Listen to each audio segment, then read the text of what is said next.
Welcome back to AM Northwest. Our next guest says keeping a journal can create meaningful change in your life, and she's designed one you'll look forward to filling out. Here to share more, we welcome the author of Observations, artist Noel Rudhe. Good to have you with us. Hello. Let's talk about the importance of journaling to you, because you've been journaling since you were young, right? Yeah. And why? Yeah, well, there are just so many benefits to journaling.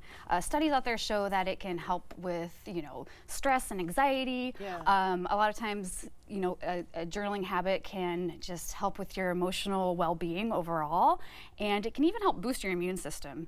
But research aside, and I do talk more about that in the book, the reason I know about the benefits of journaling is because I've just experienced them so much, and that's what helped influence this book a lot. But this is a different type of journal. How is Yes. it different than others? Because a journal is just usually plain pages. Yeah. Well, I really wanted to make something that was fun and engaging, that got people excited to journal, to sit down and open it. So I approached it with a little bit of a different attitude, in that I wanted to make it more of like an activity book. I loved activity books when I was a kid. Yeah, they were fun. Yeah, I get you. So it's full of like different prompts and different exercises, different ways to, there's one right there. There's one right there. When was the last time you had a meaningful conversation? Yeah, do you want to answer this one? Yeah, well, I have meaningful conversations every day, I swear to you, in this job. So that makes sense. And then how did you come up with these prompts? Just with some different thinking about just how life rolls out. And sometimes a small conversation can be super meaningful. Right. But then to take the time and reflect on, like, how does that feel? Did it feel good when you had a meaningful conversation? Was it hard? Was it awkward? And so this journal is actually meant to last over time. It's not just like a one and done.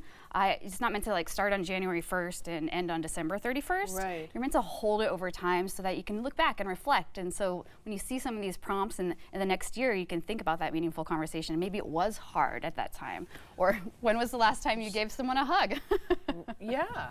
Which is like super important to hug people, I think. Yeah, it sure is. It really is. And I think the 5 is alive. Tell me what that's one. Okay, so at the end of each month, there are different activities to kind of go back and reflect upon the month.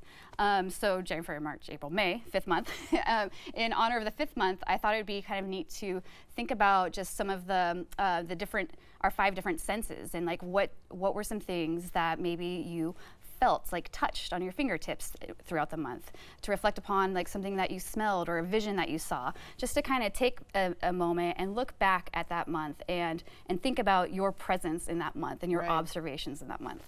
Sometimes it can be that we keep a journal because we're depressed, or we write down the terrible things that have happened. Yeah. But oftentimes you can find yourself writing about things that made you feel good. Totally. Yeah. And that helps you feel even better, right? Exactly. Yeah. Yeah. And so what I've done is I've actually included some musings from my past journals. And the intent there was to help show people that a journal entry doesn't necessarily need to be super deep or super long. Just by writing down something you observed that day can be really beneficial and sometimes funny. In one journal entry from obviously your journal, I declare raspberries are the best berries. Yes. And that does get you thinking, oh yeah, I like, blackberries or whatever the deal is. Yeah. Yeah, and I've also I wanted to make this a space that didn't force, like it didn't feel forced. So sometimes you don't have words. So sometimes maybe you can just doodle or sketch. And so I've included throughout there just some of my old doodles and sketch to kind of hopefully kickstart some creativity, to get people just to draw something down, because you don't have to be an artist to draw, and it can be extremely therapeutic. Yeah, let's take a look at another example of one of the pages in your journal, and this one is Would You Rather? Yeah. And tell me about that one. Do you want to try to play it, or you Sure. want to do it? You want I'm to go game. through the exercise? Yeah. Okay. So again, this journal is meant to last over time, and so you might answer these now, but then go back in a year and maybe feel a little bit differently. Yeah, sure. Okay, so with this though, don't worry, it's not going to get too deep or too personal. Okay. I think. So, but it's would you rather. So pick one. Would you rather win an argument or solve a problem? Solve a problem. Okay. Would you rather compliment? Which is what I say in arguments. I'm trying to solve a problem here.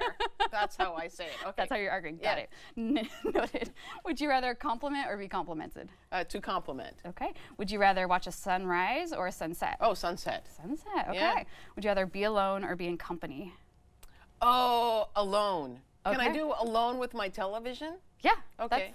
That's your company. Great. Everyone here knows, yeah, that's Helen. Would you rather run or relax? Relax. Okay. Would you rather listen or speak? Listen. Okay. Would you rather? Which I know is unusual. Well, you do enough speaking during the day. I do a lot of speaking, yeah. And you're a great listener, so. Yeah. Would you rather receive or let go? Receive or let go? That's a good one.